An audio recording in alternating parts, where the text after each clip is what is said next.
राधे राधे भक्त जनों, अब आप सुनेंगे मार्ग शीर्ष मास की मोक्षदा एकादशी व्रत कथा। श्री युधिष्ठिर ने कहा कि भगवान, आप तीनों लोक के स्वामी हैं, सबको सुख देने वाले और जगत के पति हैं। मैं आपको नमस्कार करता हूँ। हे देव, आप सबके ही तैसी है।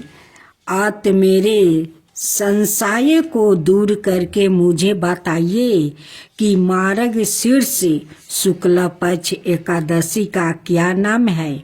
उस दिन कौन से देवता की पूजा की जाती है और उसकी विधि क्या है। भगवान कृपाए आप मेरे प्रश्नों के ये है सुनकर भक्त वत्सल श्री कृष्णा जी कहने लगे, हे धर्मराज, आपने बहुत ही उत्तम प्रश्न किया है। इनके सुनने से आपका यश संसार में फैलेगा। जो तुम सुना, मार्ग शीर्ष शुक्ला एकादशी का नाम मोक्षदा है। उस दिन दामोदर भगवान की धूप दीप नैवेद्य आदि से भक्ति पूर्वक पूजा करनी चाहिए। अब इस विषय में मैं एक पौराणिक कथा तुमसे कहता हूँ। इस एकादशी के व्रत के प्रभाव से नरक में गए हुए माता पिता पुत्रादि को स्वर्ग की प्राप्ति होती है। यह कथा आप ध्यान पूर्वक एक ग्रह चित होकर सुनिए। गोकुल नाम के नगर में वैखांस नाम का एक राजा राज्य करता था। उसके राज्य में चारों वेदों के गाता ब्राह्मण रहते थे। वो राजा अपनी प्रजा का पुत्रवत पालन करता था। एक समय रात्रि को सोते समय राजा ने सपना में देखा कि उसका पिता नरक में पारा हुआ है। इससे उसे बड़ा दुख हुआ और प्रात होते ही वृद्धन ब्राह्मणों के पास जा पहुंचा। अपनी सपना कथा कहने लगा कि मैंने अपने पिता को नरक में पारा देखा है और उन्होंने मुझसे कहा है, हे पुत्र, मैं नरक में पारा हूँ। यहाँ से तुम किसी प्रकार से मेरी मुक्ति का उपाय करो। जब से उनके यह वचन मैंने सुना है, मेरे चित्त में बड़ी अशांति हो रही है। मुझे इस राज्य, धन, पुत्र, स्त्री, हाथी, घोड़ा आदि में कुछ भी सुख प्राप्ति नहीं होता। अब मैं क्या करूं, कहाँ जाऊं। इस दुख के कारण मेरा सारा शरीर जल रहा है। अब आप कृपा करके कोई तप, दान, व्रत आदि ऐसा उपाय बताइए जिससे मेरा पिता की मुक्ति हो जाए। उस पुत्र का जीवन व्यर्थ है जो अपने माता पिता का उद्धार ना कर सके। एक उत्तम पुत्र जो अपने माता पिता का और पूर्वजों का उद्धार करता है, वो हजारों मूर्ख पुत्रों से अच्छा है। जैसे एक चंद्रमा सारे जगत में प्रकाश कर देता है, परंतु हजारों तारे नहीं कर पाते। राजा के ऐसे वचन सुनकर ब्राह्मण कहने लगे कि हे राजन, यहाँ समीप ही भूत, भविष्य, वर्तमान के गाता पर्वत ऋषि का आश्रम है। आपके प्रश्नों का उत्तर वो भली भांति दे सकते हैं। ऐसा सुनकर राजा मुनि के आश्रम पर गया। उस आश्रम में अनेकों शांत चित योगी और मुनि तपस्या कर रहे थे।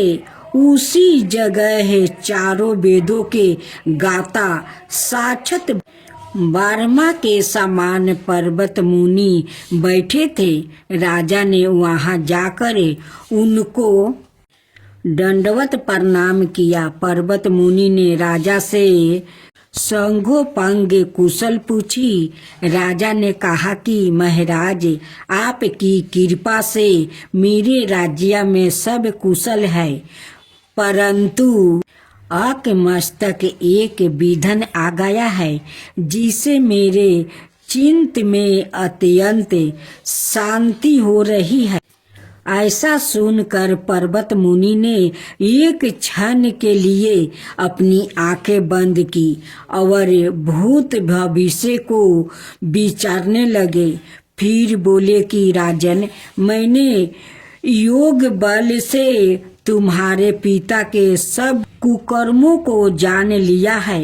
उन्होंने पूर्व जन्म में कामातुर होकर एक पत्नी को रति दी, परंतु सवत के कहने पर दूसरी पत्नी को ऋतु दान मांगने पर भी नहीं दिया। उसी पाप कर्म के फल से तुम्हारे पिता को नरक में जाना पड़ा।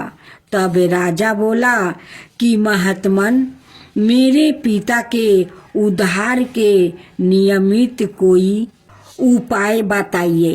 पर्वत मुनि बोले, हे राजन, आप मार्गशीर्ष शुक्ला एकादशी को उपवास करें और उस उपवास के पूर्ण का अपने पिता के नियमित संकल्प कर दे।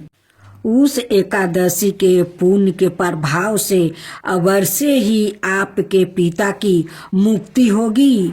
मुनि के वचनों को सुनकर राजा अपने महल में आया और कुटुंब सहित इस मोक्षता एकादशी का व्रत किया। उस उपवास के पुण्य को राजा ने अपने पिता को अर्पण कर दिया। उस पुण्य के प्रभाव से राजा के पिता को मुक्ति मिल गई और वो स्वर्ग में जाते हुए अपने पुत्र से कहने लगा, हे पुत्रा, तेरा कल्याण हो। यह कहकर राजा का पिता स्वर्ग चला गया। मार्गशीर्ष मास के शुक्ला पक्ष की इस मोक्षदा एकादशी का जो व्रत करते हैं, उनके समस्त पाप नष्ट हो जाते हैं और अंत में स्वर्ग लोक को पाते हैं। इस व्रत से बढ़कर मोक्ष देने वाला और कोई व्रत नहीं है।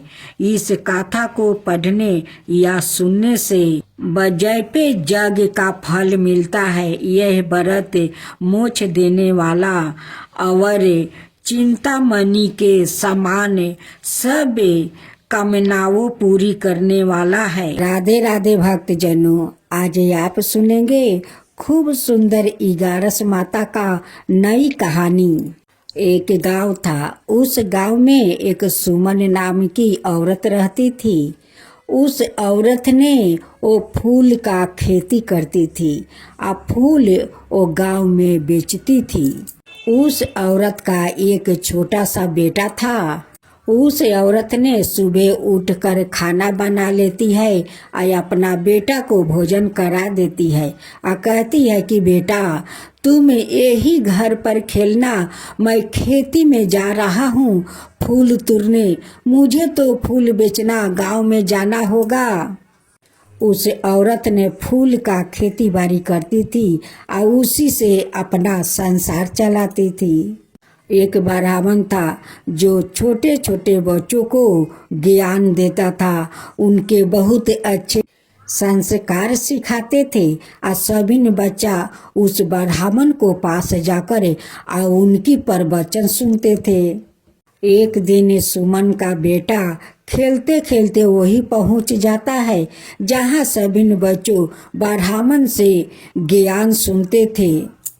सुमन जब फूल बेच के आती है वो भोजन बनाती है। बनाने के बाद वो अपना बेटा को ढूंढने जाती है। जाकर देखती है कि उनकी बच्चा उस ब्राह्मण के पास से बहुत सारे बच्चे बैठकर वो ज्ञान सुन रहा था। वहीं पर सुमन का बेटा भी सुन रहा था। सुमन वहाँ पर आती है और सुमन के देखकर वहाँ पर एक लड़की जो थी वो अनाथ थी। उनकी अपना कोई नहीं था।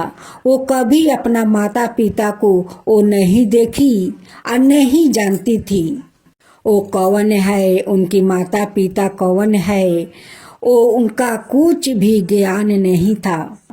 वो लड़की आती है सुमन के पास और कहती है कि मैं भी आपके घर चलूँगी, मेरा तो कोई नहीं है।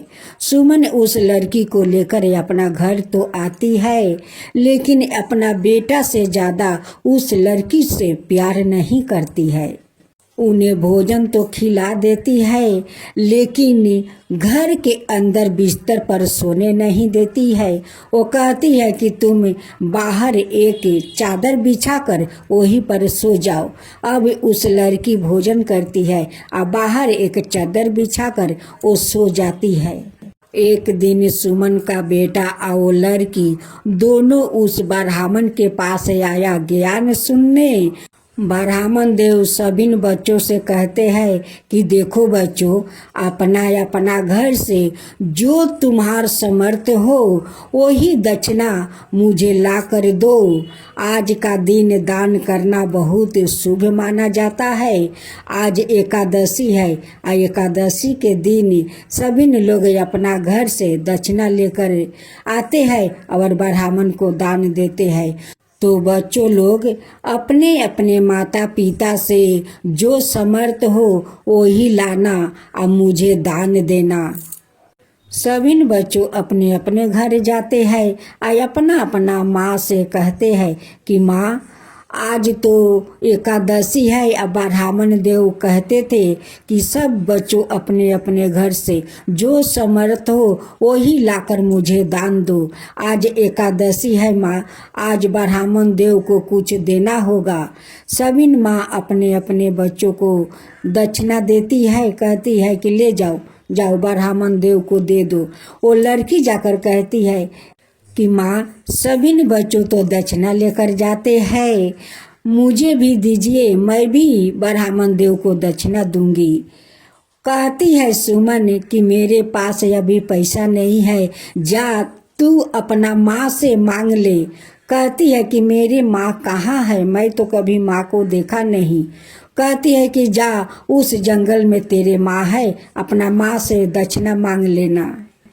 वो बच्ची सच मानकर वो जंगल में जाती है और माँ माँ कहकर पुकारती है। उसी समय इगारस माता आ जाती है, एक औरत का रूप धारण करते हुए। कहती है कि क्या है बेटी, क्या बात है, तुम मुझे पुकार रही हो। कहती है कि माँ आज सभी माँ अपने अपने बच्चों को दक्षिणा दिया है, आज एकादशी के दिन है, सभी लोग ब्राह्मण को दक्षिणा दान करेंगे, मैं भी दान दूंगी, मुझे दक्षिणा दो माँ। इगारस माता उस बच्ची को एक थैला देती है। उस थैले में बहुत सारा सोना का मोहर था। वो बच्ची वो टोपला को खोली नहीं और वो ले जाकर पोटली उस ब्राह्मण को दे दी। ब्राह्मण देव वो अपने लाठी में बांध लिया। कहते हैं कि मैं इस पोटली को अपना घर ही जाकर खोलूँगा। उस लड़की कहती है कि ब्राह्मण देव उस पोटली खोलकर देख लीजिए कि मेरी माँ क्या दी है। ब्राह्मण देव कहते हैं कि बेटी रहने दो, मैं घर जाकर वो पोटली खोलूँगा। ब्राह्मण देव तो पोटली लेकर अपना घर चले जाते हैं और जाकर उस पोटली को खोलते हैं। उस पोटली में देखते हैं कि बहुत सारा मोहर है। फिर जब दूसरा दिन ब्राह्मण देव आते हैं, सभी बच्चों ब्राह्मण के पास जाते हैं। ब्राह्मण देव उस बच्ची से पूछते हैं कि बेटी ये पोटली तुम्हारा माँ दी थी। कहती है कि हाँ मेरी माँ दी थी। ब्राह्मण देव कहते हैं कि बेटी उस माँ से मिलाओगी।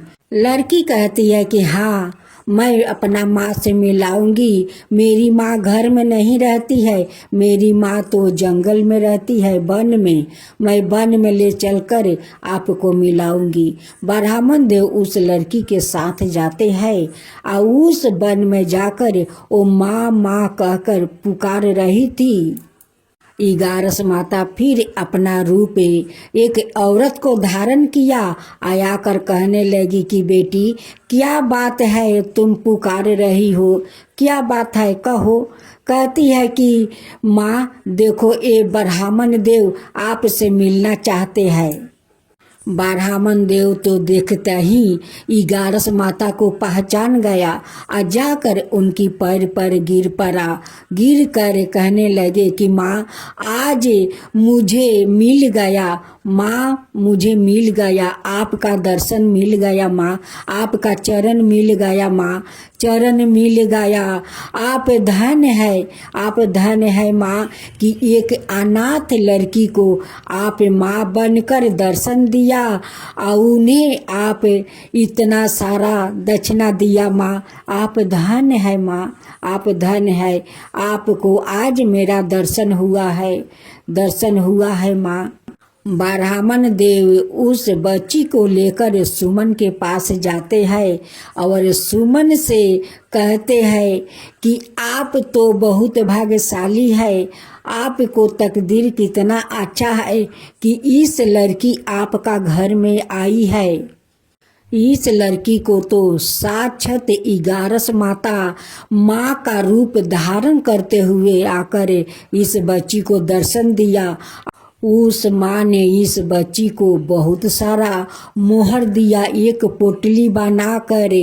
सुमन उस लड़की को माथे पर हाथ रख कर आशीर्वाद देती है, कहती है कि बेटी चल तू मेरे घर चल, अब मेरे बिस्तर पर सोएगी। तू मेरा लक्ष्मी है, तू मेरा 11 है, चल तू आज से मेरी बेटी है, मेरा तो कोई बेटी नहीं है, तू मेरा बेटी है। ब्राह्मण देव आधे मोहर लेकर उस बच्ची को देते हैं कि 11 माता ने इस मोहर को दी है तो इस मोहर से आधे मैं लेता हूँ, आधे मोहर आपको देता हूँ। उस मोहर से सुमन तो बहुत धनवान बन गई। उधर ब्राह्मण देव बन गया, इधर सुमन बन गई। उस दिन से सुमन उस लड़की को बहुत प्यार करने लगी। हे 11 माता, जैसे आप उस लड़की को माँ का रूप में दर्शन दिया, उन्हें दक्षिणे में मोहर दिया, वैसा ही सबको दर्शन दीजिए, सबको वैसा ही पुटली दीजिए, वैसा ही सबका धन दीजिए, सब पर कृपा कीजिए। हे 11 माता सब पर कृपा कीजिए। 11 माता की जय हो, 11 माता की जय हो। माँ लक्ष्मी का व्रत कथा। एक गांव में एक गरीब ब्राह्मण रहता था। वो हर दिन विधि विधान से भगवान विष्णु का आराधना करता था। एक दिन उसकी भक्ति से प्रसन्न होकर भगवान विष्णु ने उसे दर्शन दिया और ब्राह्मण से एक वरदान मांगने के लिए कहा। तब ब्राह्मण ने उसके घर माँ लक्ष्मी का निवास होने की इच्छा जाहिर किया। तब भगवान विष्णु ने ब्राह्मण को लक्ष्मी प्राप्ति का मार्ग बताया। भगवान विष्णु ने कहा कि मंदिर के सामने एक स्त्री आती है और वो वहाँ आकर उपले थापती है। तुम उसे अपने घर आने का आमंत्रित देना, वो माँ लक्ष्मी है। भगवान विष्णु ने ब्राह्मण से कहा, जब माँ लक्ष्मी सवाए तुम्हारे घर पधारेगी तो घर धन धन से भर जाएगा। यह कहकर ब्राह्मण विष्णु अंतर्ध्यान हो गए अगले दिन ब्राह्मण सुबह सुबह ही मंदिर के पास बैठ गया और लक्ष्मी माँ उपले थापने के लिए आई तो ब्राह्मण ने उनसे घर आने का निवेदन किया। ब्राह्मण की बात सुनकर माता लक्ष्मी समझ गई कि ये है विष्णु जी के कहने पर ही हुआ है। लक्ष्मी जी ने ब्राह्मण से कहा कि मैं तुम्हारे साथ चलूंगी, लेकिन तुम्हें पहले महालक्ष्मी व्रत करना होगा। 16 दिन तक व्रत करने और 16वां दिन चंद्रमा को अर्घ देने से तुम्हारी मनोकामना पूरी हो जाएगी। ब्राह्मण ने माँ लक्ष्मी के कहे अनुसार व्रत किया और माँ लक्ष्मी को उत्तर दिशा की ओर मुख करके पुकारा। इसके बाद माँ लक्ष्मी ने अपना वचन पूरा किया। माना जाता है कि तब से महालक्ष्मी व्रत की परंपरा शुरू हुई थी। अब माँ लक्ष्मी का दूसरा कथा। एक बार महालक्ष्मी का त्योहार आया। हसीनापुर में गांधारी ने नगर की सभी स्त्रियों को पूजा का निमंत्रित दिया, परंतु कुंती से नहीं कहा। गांधारी के 100 पुत्रों ने बहुत सी मिट्टी लाकर एक हाथी बनाया और उसे खूब सजाकर महल का बीच बीच स्थापित किया। सभी स्त्रियां पूजा के थाल लेकर गांधारी का महल में जाने लगी। इस पर कुंती बड़ी उदास हो गई। पांडवों ने कारण पूछा तो उन्होंने बता दिया कि मैं किसकी पूजा करूं। अर्जुन ने कहा, माँ तुम पूजा की तैयारी करो, मैं तुम्हारे लिए जीवित हाथी लाता हूँ। इधर माता कुंती ने नगर में ढिढोरा पिटवा दिया और पूजा की विशाल तैयारियां होने लगी। उधर अर्जुन ने बाण के द्वार सरग से ऐरावत हाथी को बुला लिया। इधर सारे नगर में शोर मच गया कि कुंती के महल में सरग से इंद्र का ऐरावत हाथी पृथ्वी पर उतर कर आया है, उसे पूजा जाएगा। समाचार को सुनकर नगर के सभी नार नरिया बालक और वृद्धों की भीड़ एकत्र होने लगी। उधर गांधारी के महल में हलचल मच गई। वहां एकत्र हुई सभी महिलाएं अपनी अपनी थालियों लेकर कुंती का महल की ओर जाने लगी। देखते ही देखते कुंती का सारा महल ठसाठस भर गया। माता कुंती ने ऐरावत को खारा करने हेतु अनेक रंगों का चौके पुरवा कर नवीन रेशमी वस्तु बिछवा दिया। नगरवासी स्वागत की तैयारियां में फूल माला, अबीर, गुलाल, केसर हाथों में लिए पंचीती बर्दे खड़े थे। जब सरग से ऐरावत हाथी पृथ्वी पर उतरने लगा तो उसके आभूषणों की धावानी गूंजने लगी। ऐरावत का दर्शन होते ही जय जयकारा का नारा लगने लगा। संध्या काल का समय इंद्र का भेजा हुआ हाथी ऐरावत माता कुंती के भवन का चौक में उतर आया। तब सब नर नारियों ने पुष्पा माला, अबीर, गुलाल, केसर आदि सुगंधित पदार्थों चढ़ाकर उसका स्वागत किया। राज्या पुरोहित द्वार ऐरावत पर महालक्ष्मी जी की मूर्ति स्थापित करके वेद मंत्रोच्चारण द्वार पूजन किया गया। नगर वासियों ने सभी महालक्ष्मी पूजन किया। फिर अनेक प्रकार के पकवान लेकर एरावत को खिलाया और यमुना का जल उसे पिलाया। गाया राजिया पुरोहित द्वारे आशित वचन करके महिलाओं द्वार महालक्ष्मी का पूजन कराया गया। 16 आठों वाला डोरा लक्ष्मी जी को चढ़ा कर अपने अपने हाथों में बांध लिया। ब्राह्मणों को भोजन करवाया गया। दक्षिणा के रूप में स्वर्ण आभूषण वस्तु आदि दिया गया। तत्पश्चात महिलाओं ने मिलकर मधुर संगीत लहरियों के साथ भजन कीर्तन कर संपूर्ण रात्रि महालक्ष्मी व्रत का जागरण किया। दूसरे दिन प्रात राजिया पुरोहित जी के द्वारे वेद मंत्रोच्चारण के साथ जलाशय में महालक्ष्मी जी की मूर्ति का विसर्जन किया गया और एरावत हाथी को सम्मान से विदा कर इंद्रलोक भेज दिया गया। महालक्ष्मी व्रत का दौरान इन नियमों का पालन जरूर करें। भक्त व्रत का दौरान लगातार 16 दिनों तक हर सुबह देवी लक्ष्मी की पूजा करते हैं। मान्यता का अनुसार कार्तिक मास की शुक्ला अष्टमी के दिन स्नान करके 16 सूत के धागों का डोरा बनाया, उसमें 16 गांठ लगाए, हल्दी से पीला करे और फिर माँ लक्ष्मी के चरणों में रखे और पूजा का बाद अपने बाएं हाथ में बांध ले।